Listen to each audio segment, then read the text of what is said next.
Ayan eh, ibutan ako sa taas akong cellphone. Hawoy kaayo.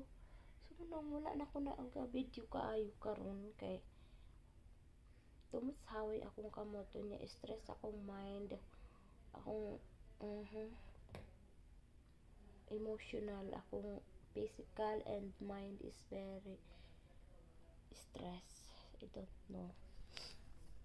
Stress ko basta stress imong huna-huna pati imong lawas na maapektaran. Stress po sobra ka stress sa buhay. Giubo pa jud ko ron tingtog na basta ang ani lagi ang klima ubohon ko tapos mabalhin siya og ting init na pud ang klima ubohon gihapon ko o mag-change ang weather ubohon ko so murag lain ang akong tingugron o ang akong gibati ang anak na nag-practice na baya na maglakaw asis baby ni mama mao na ron akong life. Ay Diyos ko Lord, gusto na ko mauli para ka-relax akong utok.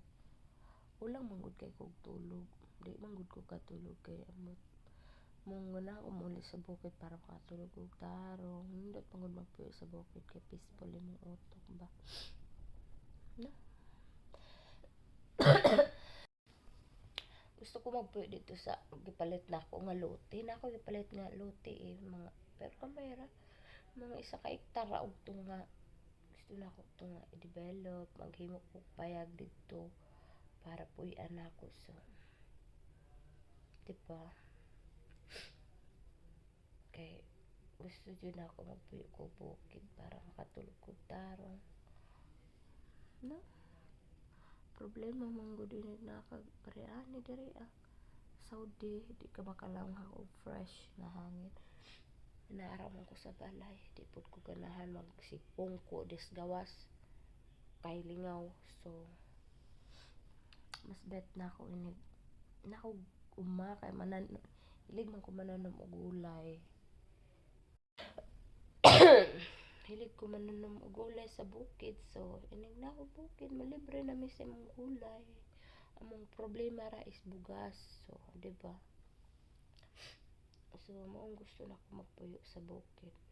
I'm tired stress kaayo ang life kay problema na ako diri problema na ako sulo ra na ako problema sa Pinas problema sa na ako para karon na my God so ako'y trabaho na sige pangayo sa kuha ay na ako Lord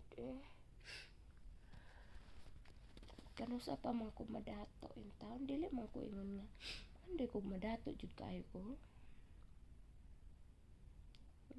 dili ang ako lang anak ko'y nalang ko'y income nalang ko'y kita ikasuporta sa akong anak maura di naman ko ambisyosa ron pareha sa una nga gusto ko ana manang nag-abroad ko kay gusto ko ana daghang pangarap karon nga nako diri wala ko'y pangarap dili pareha sa una nga nako Pinas nangandoy ko nga makaabot ko Saudi kay trabaho ngitag trabaho para makakwarta para makaunsa daghang planos kinabuhi makanegosyo makatabang makabalay 6 years na ko sa Saudi wa man ko'y sariling balay wala ko'y napundar sa una nigting sweldo na ako mga butpod ning kuan gastuhanan yan mangayo mga kuan og budget diri budget dito so wala ko'y naipon jud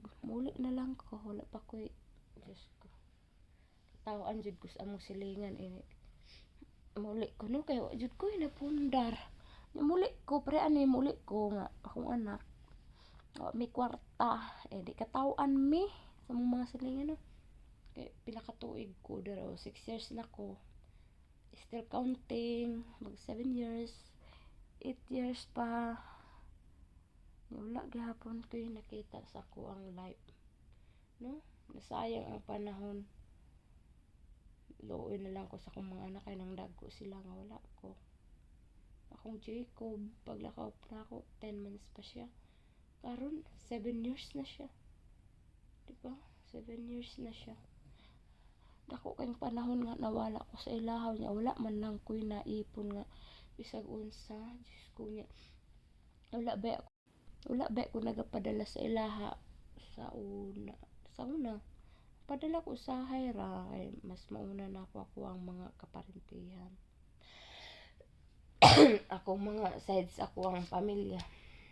So akong anak nasa akong pares wala. So karon gusto ra ko mabawi sa ilaha sa akong anak. Gusto ra ko mabawi. Unya sa may ako mabawi ani ron nga. Standby man ko. So tabang yung taon ko ninyo kanang magpasalamat ta lang ko sa inyo ha no. Magpasalamat ko sa inyo ha nga nag-subscribe mo sa ako nagatan mo sa akong video bisag way klaro. So salamat kaayo no. Kanang nakakuanan kog subscriber sa ako ang YouTube. Ako na kay ko kalipay ana no kanang nag-subscribe mo sa ako ay bisag dili ko ninyo kaila, di ko ninyo parente pero gi-subscribe ko ninyo. So, salamat kaayo. Ay kabutangan akong pasalamat sa inyo ha. Mo na ang akong bebe. Sus.